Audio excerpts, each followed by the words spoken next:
तो hello students, आज से मैं अपना न्यू बैच स्टार्ट कर रहा हूं जिसमें मैं आपको पढ़ाने वाला हूं बायोलॉजी और इसके अलावा जियोलॉजी। बीच में जो टाइम मिलेगा उसमें हम लोग केमिस्ट्री को देखेंगे, लेकिन उससे पहले मैं आपको इसके शेड्यूल के बारे में बता देता हूं। जैसा कि आपको पता है कि हम बायोलॉजी की क्लास बहुत पहले से भी स्टार्ट करते आ रहे हैं, जो कि सक्सेस नहीं रहा बिकॉज 11th और 12th का जियोलॉजी का एग्ज़ाम था। तो आप सभी का एग्ज़ाम बहुत अच्छे से गया हुआ है और आज से जो है हम लोग एकदम बायोलॉजी क्लास 12th को चैप्टर नंबर 1 से एकदम स्टार्ट कर रहे हैं। तो आप समझना कि बायो के वीडियो आपको हफ्ते में 3 दिन मिलेगा कि TTS में मिलेगा, समझ आ गया। और जियोलॉजी का वीडियो अभी MWF में चलेगा। जैसा कि आप सभी को पता है कि जियोलॉजी का जो सिलेबस है थोड़ा लिमिटेड होता है, उसके लिए हम लोग जल्दी से उस चीज़ को कवर कर लेंगे और उसके बाद तुरंत केमिस्ट्री पे चलेंगे। इसके बाद आपको मैं एक चीज़ और बता दूं कि ये वीडियो का मेरा लेक्चर नंबर 2 होने वाला है, क्योंकि लेक्चर नंबर 1 में हम लोग लाइफ स्पैम के बारे में टोटल चीज़ बात कर चुके हैं, जिसमें जीवन काल पढ़ना होता है, मतलब जीवों में जनन। इस चैप्टर का पहला लेक्चर हो चुका है, लिंक डिस्क्रिप्शन में मिल जाएगा। आपसे रिक्वेस्ट है कि आपके जितने भी फ्रेंड्स हैं, जितने भी फ्रेंड सर्कल है, जितने भी ग्रुप हैं, सभी में आप फैला सकते हैं, क्योंकि यहाँ पे आपको क्लास 12th बायोलॉजी की क्लासेस फ्री में प्रोवाइड करवाई जाती है और जो भी डाउट्स हैं आप हमसे पूछ सकते हो। शाम के प्रतिदिन 7 बजे इसी टाइम आपको प्रतिदिन क्लासेस देखने को मिल जाएगी। सो आई होप दैट कि आप पहला लेक्चर नंबर 1 को देख लोगे, उसमें हमको इंट्रोडक्शन पता चल जाएगा एंड ये वाला वीडियो में हम लोग डायरेक्ट अपने पॉइंट पे बात करते हैं। तो थोड़ा सा आपको समझना है, थोड़ा सा एनर्जेटिक रह जाना है, लेकिन मैं ये भी बताता हूँ आपको गारंटी के साथ कि जो चीज़ मैं बताऊँगा वो नीट लेवल के लिए भी इंपॉर्टेंट है, क्योंकि मैं दोनों चीज़ों को इंक्लूड करके चल रहा हूँ। NCERT प्लस जो जितने भी सहायक बुक्स होते हैं इन सभी को मैं लेकर चल रहा हूँ। हिंदी मीडियम के लिए स्पेशल, यदि इंग्लिश मीडियम वाले हिंदी में समझना चाहते हैं तो वो भी देख सकते हैं। ये मैं ऐसा इसलिए अभी इतना बड़ा लेक्चर दे रहा हूँ ताकि आगे चल के हमें लेक्चर ना देना पड़े, एक ही चीज़ को बार बार नहीं बताना पड़े। ठीक है, आप चैनल पर नए हो सब्सक्राइब कर लीजिएगा, एकदम बायो स्टूडेंट हो तो, और जिनका जियोलॉजी होगा वो भी चैनल को सब्सक्राइब कर लेंगे। ठीक है, सभी लोगों के लिए ये चैनल एकदम नेसेसरी है। और हम सभी मिलकर, मैं अकेला नहीं, हम सभी मिलकर, हम और आप सभी मिलकर इस प्लेटफॉर्म को बड़ा कर सकते हैं। सो आपका ये रिस्पॉन्सिबिलिटी है कि यदि आपके फ्रेंड होंगे, यदि कोई भी होगा दोस्त,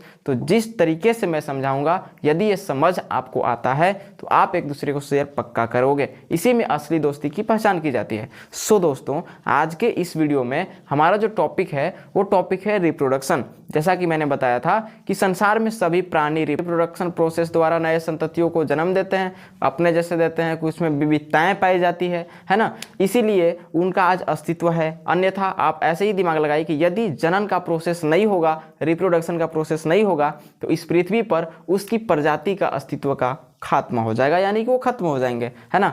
मैं आपको एक चीज़ और बता दूं कि जियोलॉजी के साथ बायोलॉजी का बहुत बड़ा कनेक्शन है, इसलिए आपको क्लास 12th में यदि आप हैं तो इसको देखना बहुत अनिवार्य है। ठीक है, तो चलिए हम लोग ना डायरेक्ट पॉइंट पे आते हैं और सीधी सी बात है कि जनन होता क्या है। तो जनन बस कुछ नहीं है, जनन वह क्षमता है और वह जैविक प्रक्रिया है इसमें जीव अपने जैसे जीवों को जन्म देता है, जिससे उसकी प्रजाति का अस्तित्व बना रहता है। उस प्रोसेस को हम लोग क्या बोल देते हैं? रिप्रोडक्शन बोल देते हैं, और हिंदी में क्या बोल देते हैं? उसे जनन कह देते हैं। आपको पता होगा कि जनन भाई 2 प्रकार के होते हैं हमारे पास। कितने होते हैं? 2 प्रकार के। ठीक है, पहले जनन को हम लोग बोलते हैं अलैंगिक जनन, जिसे हम लोग इंग्लिश में बोल देते हैं असेक्सुअल रिप्रोडक्शन। क्या बोल देते हैं? अलैंगिक जनन का इंग्लिश क्या होता है? Asexual reproduction. इसके बाद लैंगिक में जाइए तो आपको पक्का मिल जाएगा एकदम सेक्सुअल रिप्रोडक्शन, इसे बोलते हैं। क्या बोल देते हैं? Sexual reproduction. बहुत ईजी है और ईजी वे में आपको हम एकदम समझा देते हैं। ठीक है, देखिए, तो यदि हम बात करें अलैंगिक, तो क्या आपको लग रहा है? शब्द को तोड़ो, अलैंगिक क्या होता है? अलैंगिक विदाउट सेक्स के, विदाउट सेक्स के यहाँ पे नया जीव बन जाते हैं, लेकिन यहाँ पे लैंगिक यानी कि सेक्सुअल, विदाउट सेक्स के यहाँ पे जीवन का नया संतति का निर्माण होना इम्पॉसिबल है। सो यहाँ पे ये चीज़ जरूरी हो जाता है। आपको मैं बताता हूँ कि सेक्सुअल में क्या होता है, असेक्सुअल में क्या होता है। असेक्सुअल में क्या होता है कि इसमें सिंगल पेरेंट्स होते हैं। कितने होते हैं पेरेंट्स? Single parents. एकल पेरेंट्स क्या करते हैं उस पॉइंट को समझिएगा। एक ही जीव विखंडन करके, द्विविखंडन करके, एक से ज़्यादा विखंडन करके, बहुत सारे अलैंगिक में प्रोसेस है जो कि आगे अभी हमें इसी में पढ़ना है, तो वे एक ही जीव से नया जीव बना देते हैं। एक ही जीव रहेगा और नया जीव बना देते हैं, इसे ही हम लोग बोलते हैं असेक्सुअल। ठीक है, मतलब आप अभी के टाइम में इतना ही बस याद रखो कि आपको सिंगल पेरेंट्स किस में होते हैं? असेक्सुअल में। सिंगल पेरेंट्स ही 2 या 2 से अधिक बना देंगे, 1 या 1 से अधिक बना देंगे, है ना। ऐसे मतलब याद रखना है, असेक्सुअल में सिंगल पेरेंट्स होते हैं।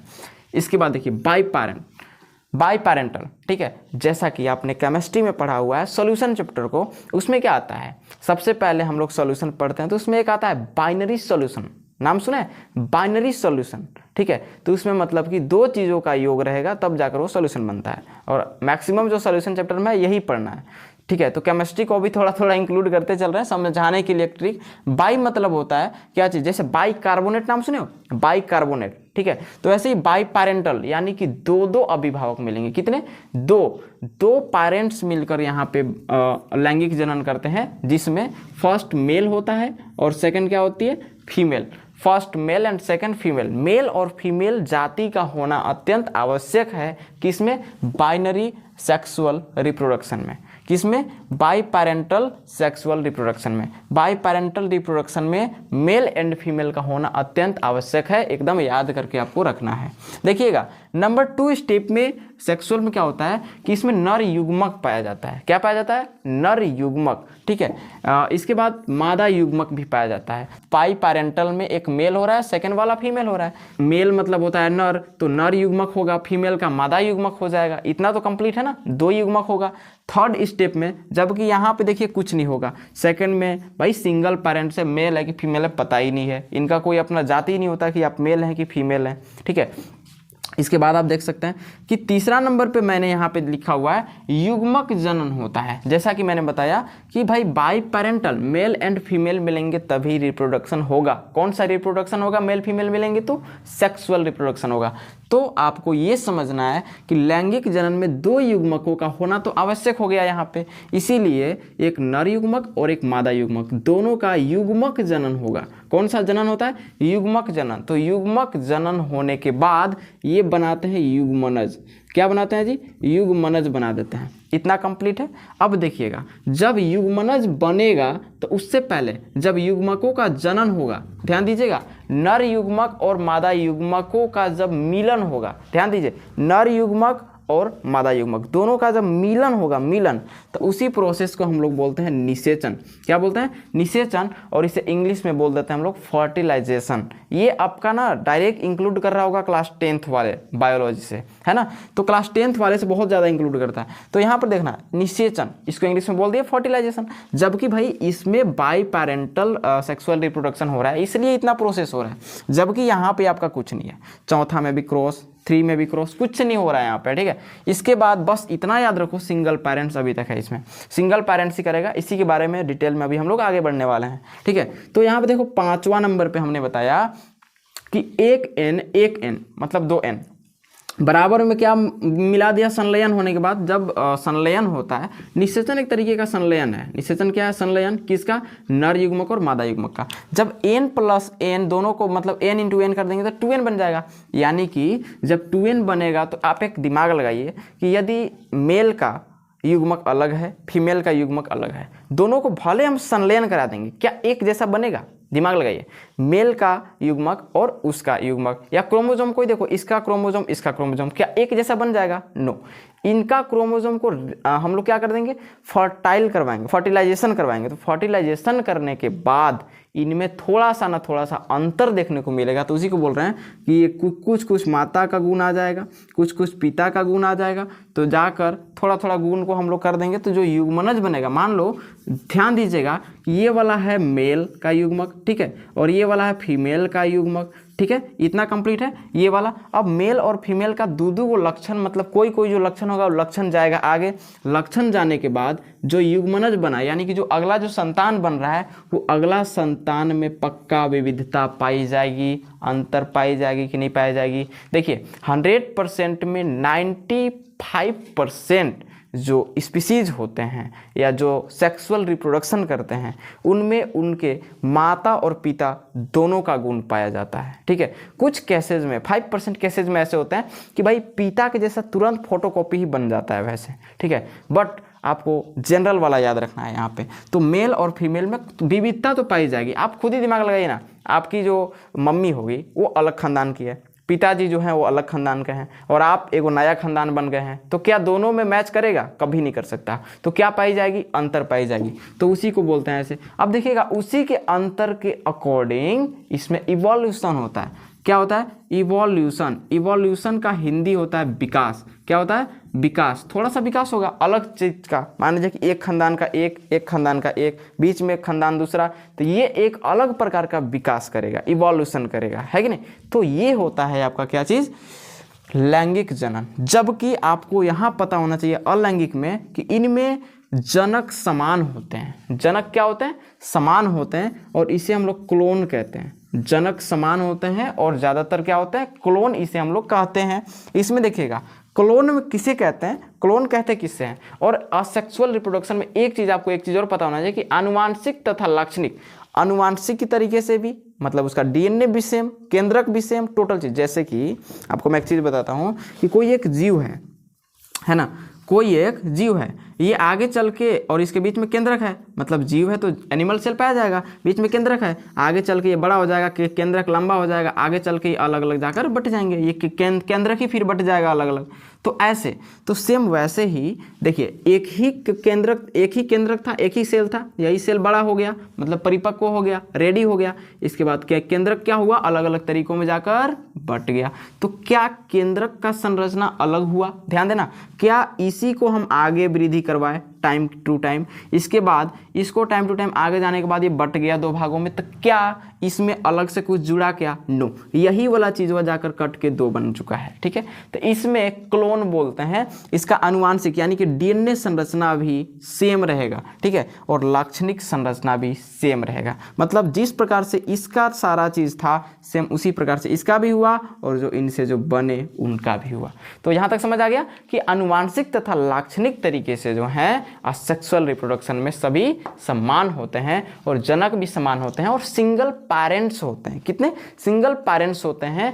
इनमें जो ज़्यादातर जो जनन होता है वो विखंडन द्वारा होता है, खंडन द्वारा होता है, मुकुलन, कायिक प्रवर्धन, ये सब आप नाम तो जान ही रहे हैं। लेकिन अभी अलैंगिक जनन के बारे में हमें डिटेल से इसी वीडियो में पढ़ना है, और लैंगिक जनन यानी कि सेक्सुअल रिप्रोडक्शन के बारे में तो भाई तीसरा चैप्टर भी पढ़ा हुआ है, और दूसरा चैप्टर भी है जो कि फ्लोरिंग प्लांट्स में पढ़ना है, उसके बाद ह्यूमन में पढ़ना है, उसके बाद रिप्रोडक्टिव हेल्थ पढ़ना है। मतलब स्टार्टिंग के 4 चैप्टर में बायोलॉजी के क्लास 12 में पूरी एकदम आपको रिप्रोडक्शन ही पढ़ना है।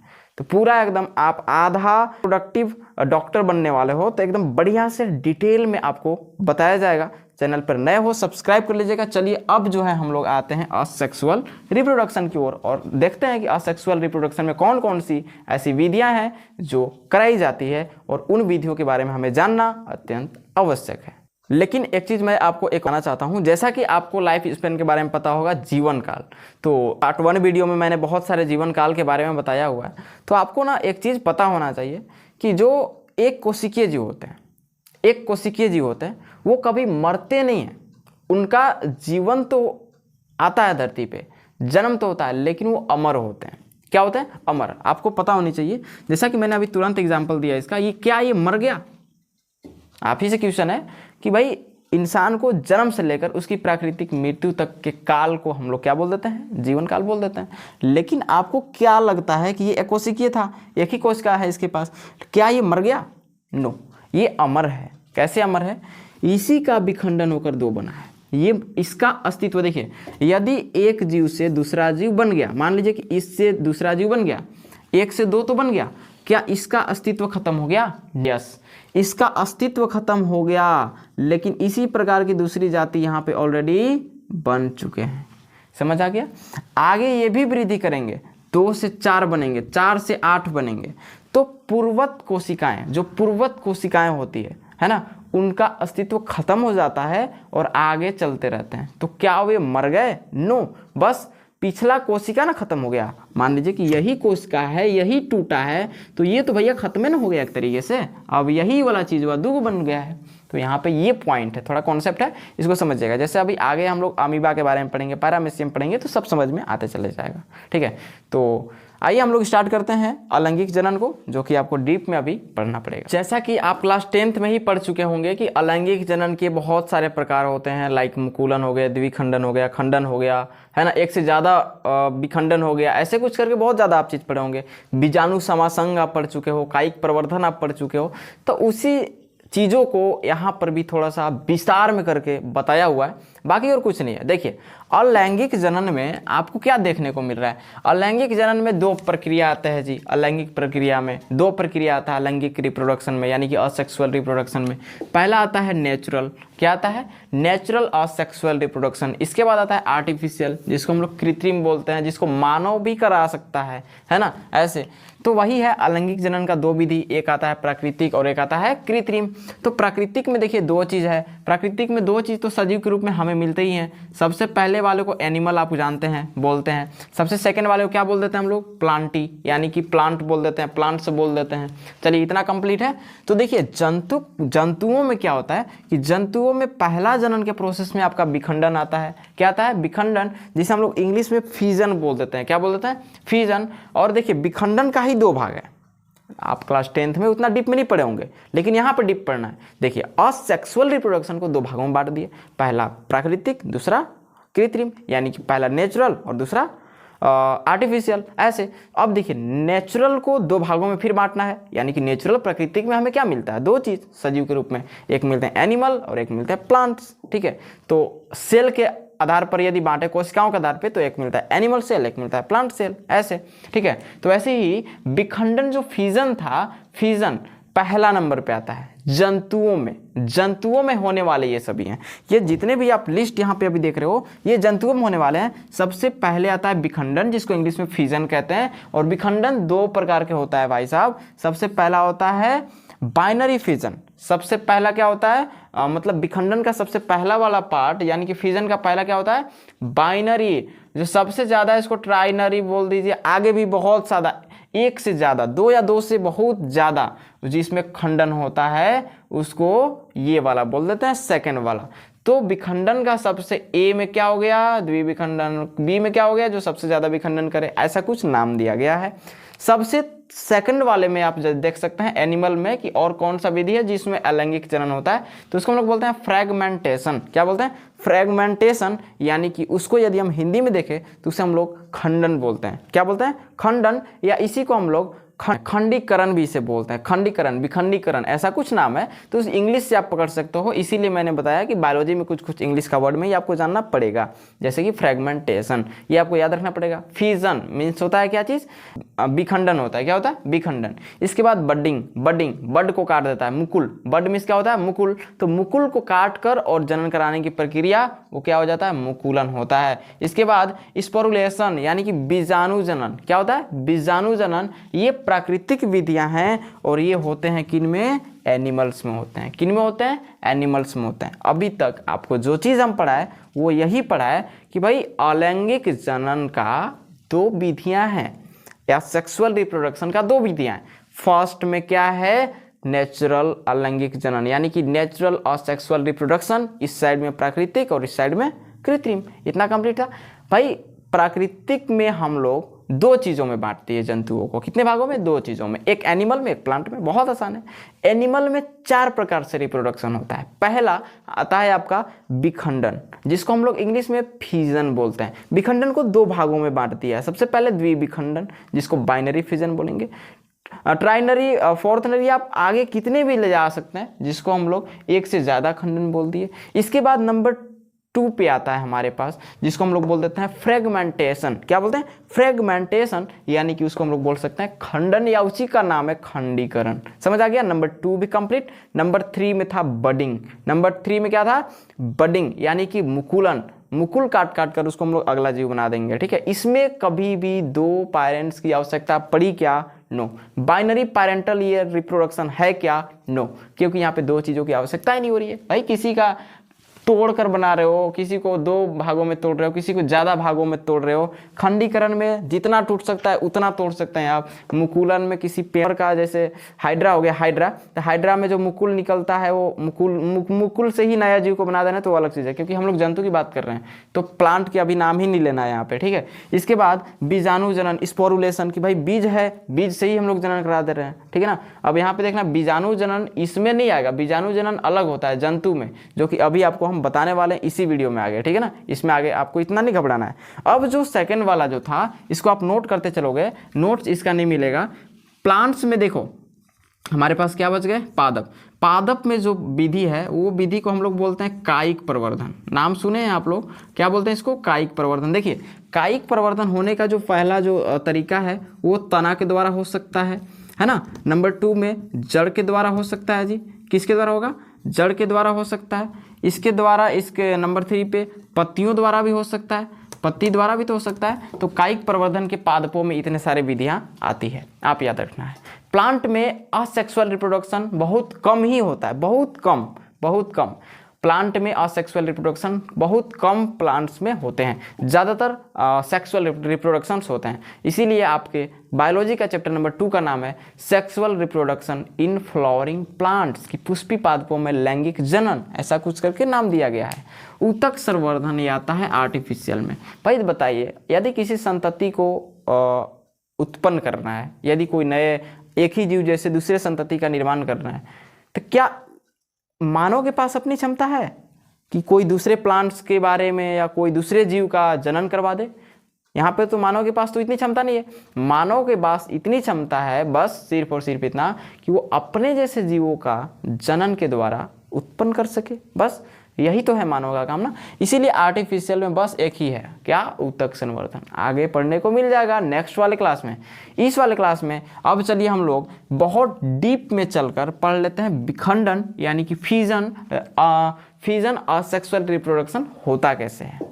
ठीक है, देख सकते हैं आप, अब हम लोग डिटेल से जानते हैं कि भाई विखंडन, जिसको हम लोग इंग्लिश में फिजन बोल रहे थे, उसका 2 पार्ट्स था। नंबर 1 बाइनरी फिजन यानी कि द्विविखंडन, उसके बाद एक प्रोसेस का नाम था एक से ज़्यादा खंडन। समझ आ गया ऐसे? तो भाई इन सभी के बारे में डिटेल से जानेंगे। उससे पहले आपको मैं बार बार कह रहा हूँ कि वीडियो को लाइक नहीं किया, लाइक कर दो यार। केवल देखने में, एक अंगूठा दबाने में क्या जा रहा है, कुछ लगता है क्या? रेड कलर वाला बटन दबाने में कुछ जाता है क्या? नो।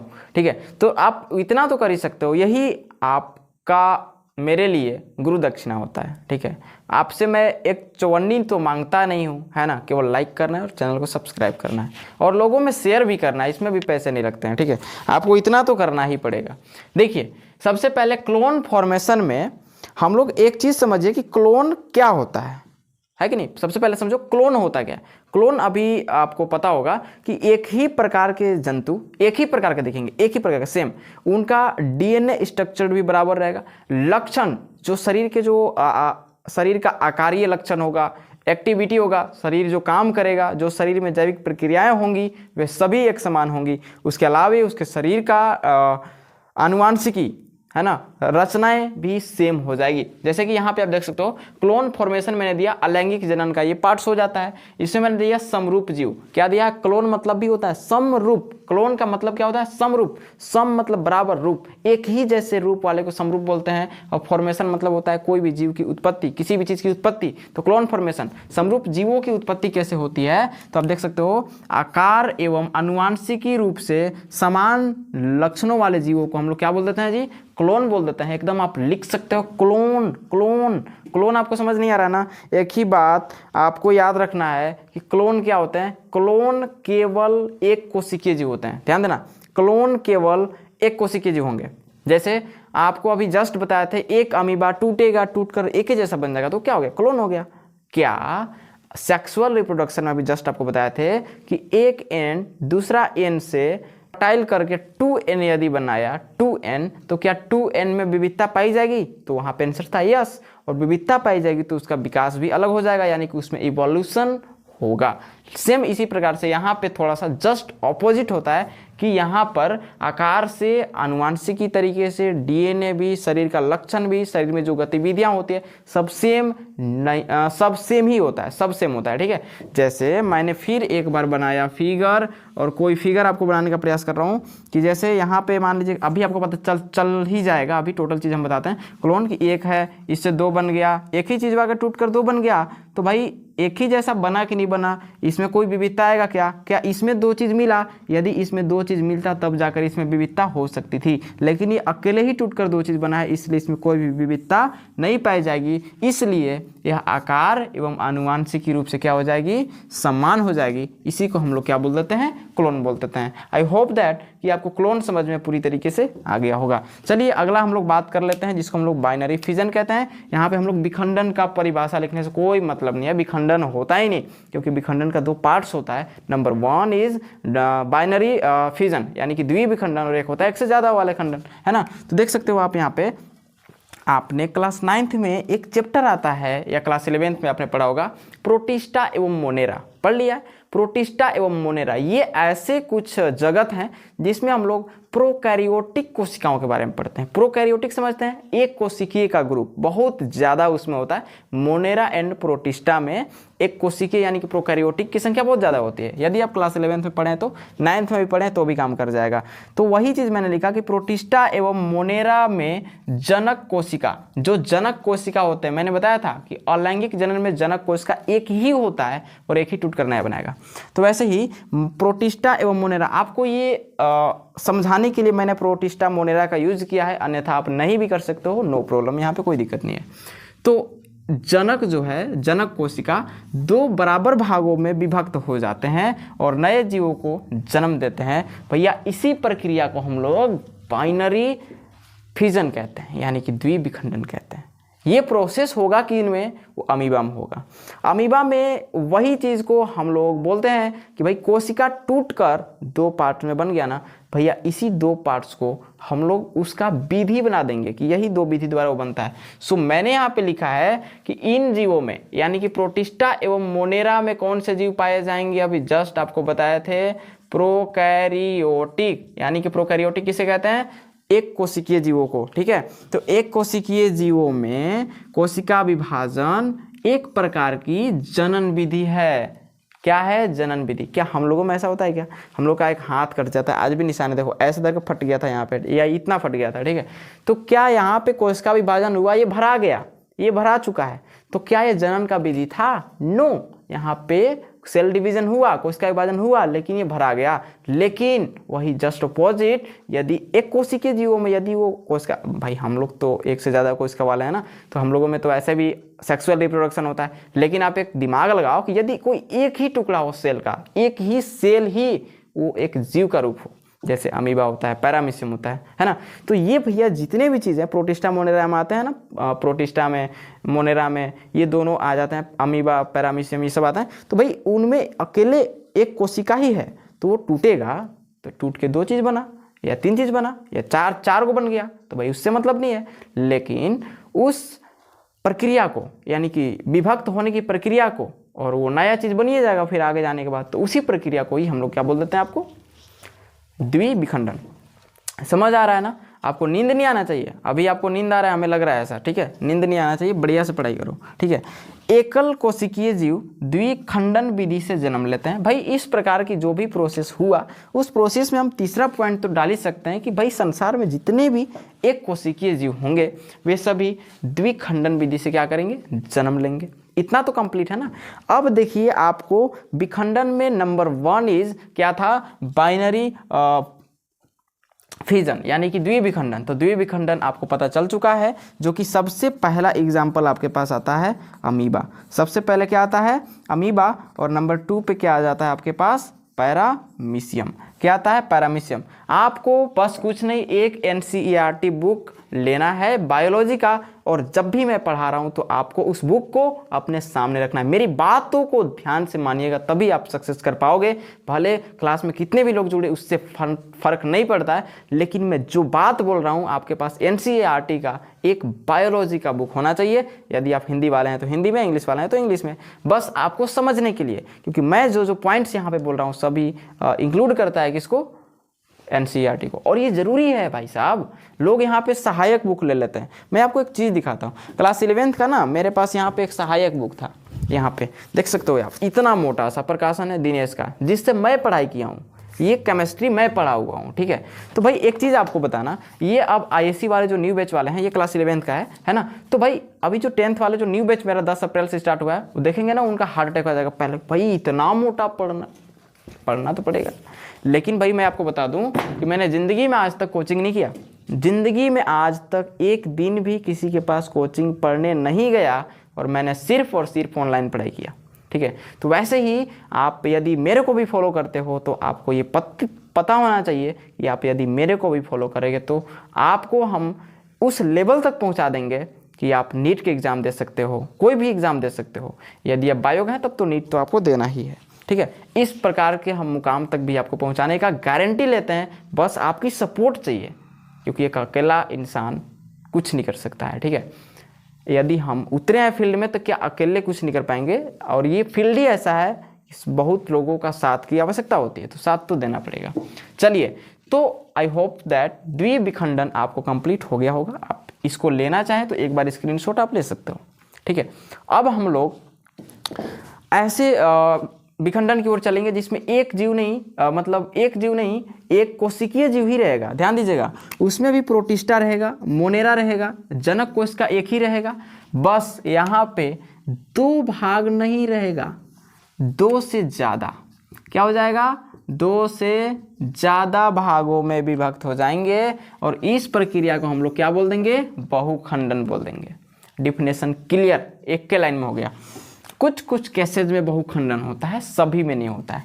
आपको पहला एग्जाम्पल दिखने को मिल गया प्लाज्मोडियम। आपको मैं अभी बताया हूँ यहाँ पे अमीबा, तो अमीबा के बारे में बताने से पहले थोड़ा सा मैं उसको बताता हूँ। प्लाज्मोडियम आपको पता होगा मलेरिया का परजीवी होता है। क्या होता है? मलेरिया का परजीवी होता है। हम लोग बोलते हैं ना मलेरिया का परजीवी मादा मच्छर में ही होता है। आपको जेंट्स मच्छर काटे कुछ ना होने वाला है, ठीक है, उस जगह फूल कर खत्म हो जाएगा।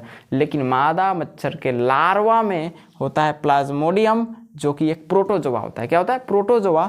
और ये मलेरिया का परजीवी है।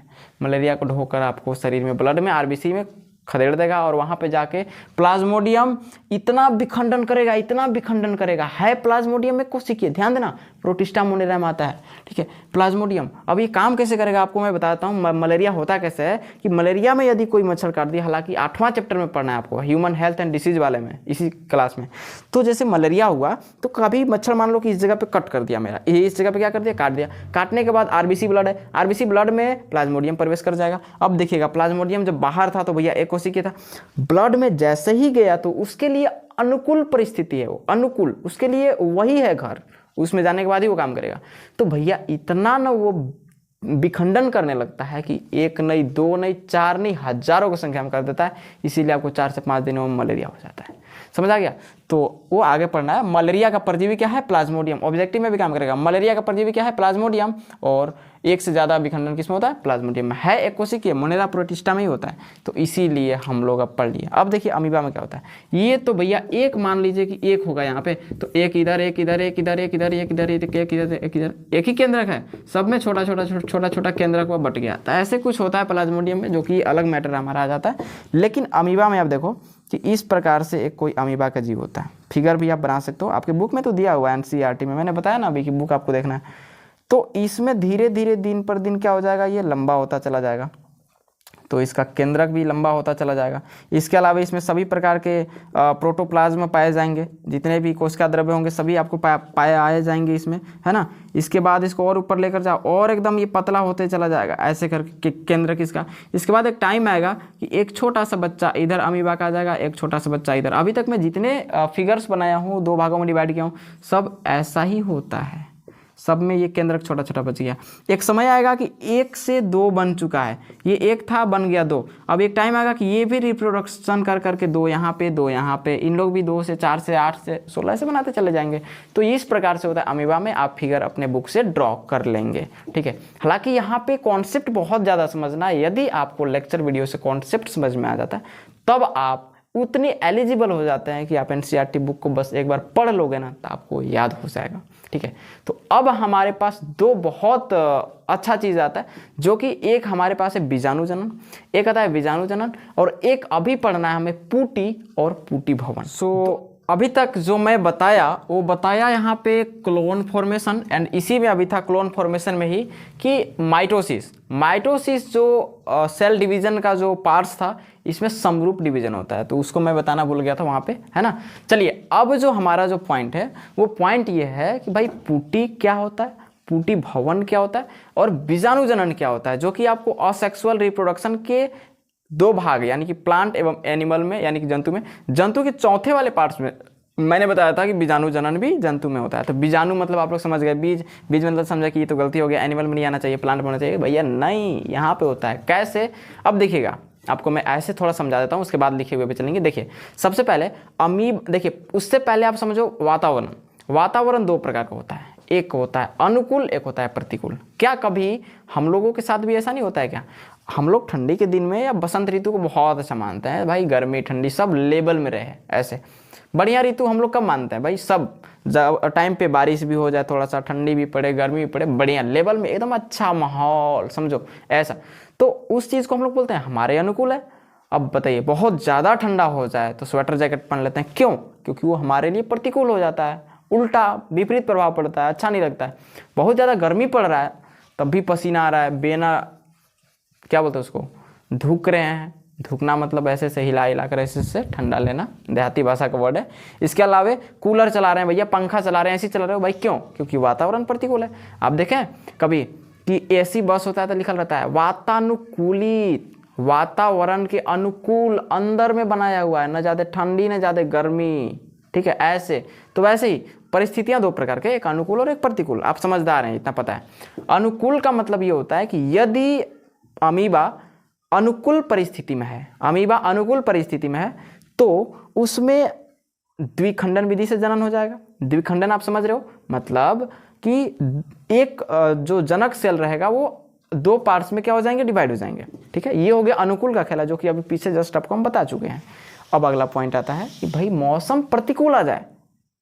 मान लीजिए कि उसको बढ़िया मौसम पसंद था या ठंडी पसंद था, ठंडी के दिन में अमीबा ऐसा कुछ कर रहा था, मान लीजिए, ठीक है, फॉर एग्जाम्पल। तो अभी गर्मी के दिन में उसके लिए तो प्रतिकूल हो जाएगा। जो ठंडी में जीवित रहने वाले जो एक कोशिकीय मोनेरा प्रोटिस्टा में जो जीव होंगे, गर्मी के दिन में तो वो प्रतिकूल हो गया।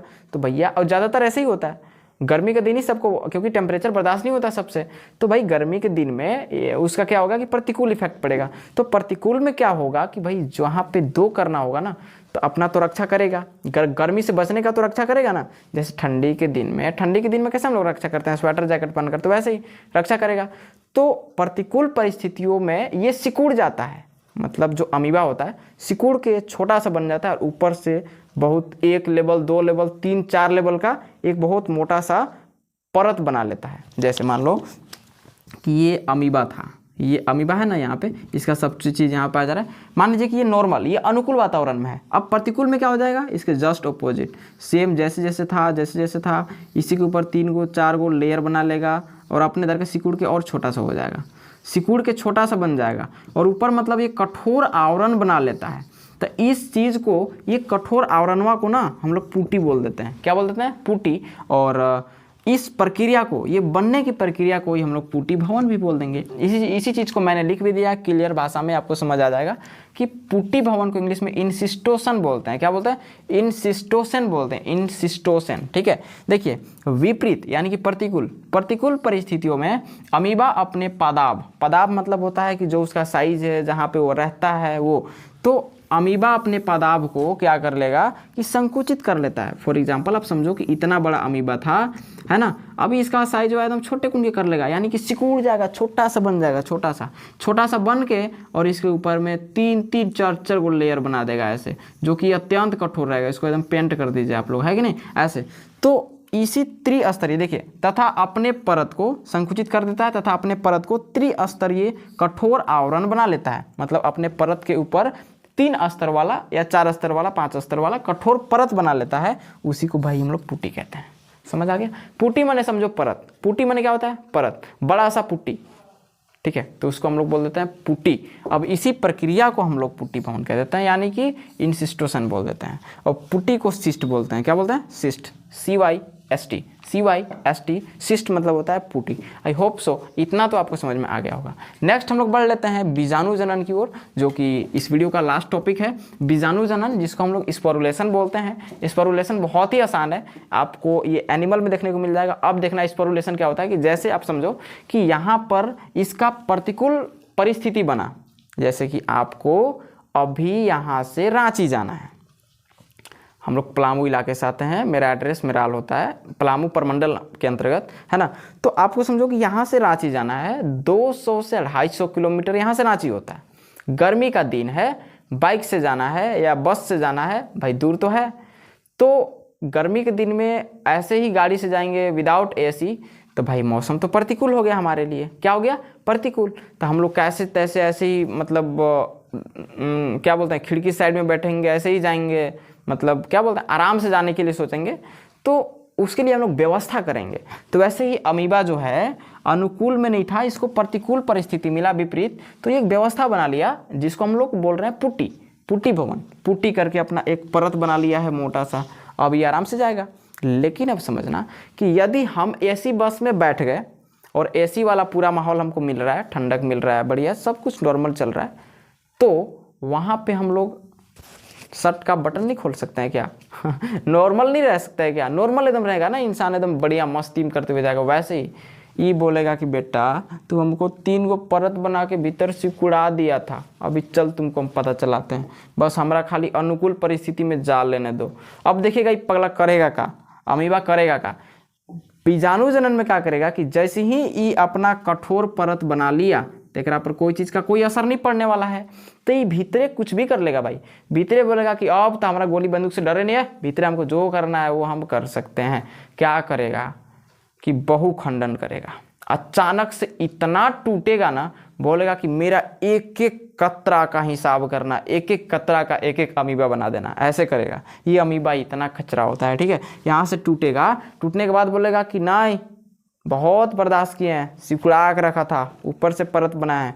जैसे जैसे हम आगे जाएंगे भैया, क्या करना, मेरा एक एक खून पसीना का कमाई, एक एक चीज़ को बना देना। मतलब अभी तक तो ये 2 गो पार्ट में बनता था भैया, 2 गो पार्ट्स में बनता था, 12 गो बनेगा ना, 12 गो ही बना देगा कतरा कतरा को, ठीक है। देखिए क्या लिखे है कि अनुकूल परिस्थिति में अब गया, कहाँ पे गया, ये कौन सा अनुकूल, ऐसे नहीं अनुकूल मौसम नहीं, ये पुट्टी बनाने के बाद अंदर में जब अमीबा सिकुड़ा हुआ ना, वो वाला अनुकूल परिस्थिति में पुनर्आगमन फिर से गया ना। मान लीजिए कि पहले से अनुकूल था वातावरण में, तो प्रतिकूल आया, तो प्रतिकूल आया तो पुट्टी बना लिया, पुट्टी बनाया तो फिर से पुनरागमन आ गया, किसका, उसका अनुकूलन का। तो अनुकूल आया तो पुट्टीकृत अमीबा जो था बहुविखंडन करता है, एक से बहुत ज़्यादा अपना मन के काम करने लगेगा, विभाजित होता है और अनेक अमीबा बना देता है। वही बताया आपको कि एक एक कतरा का हिसाब करता है ऐसे, ठीक है।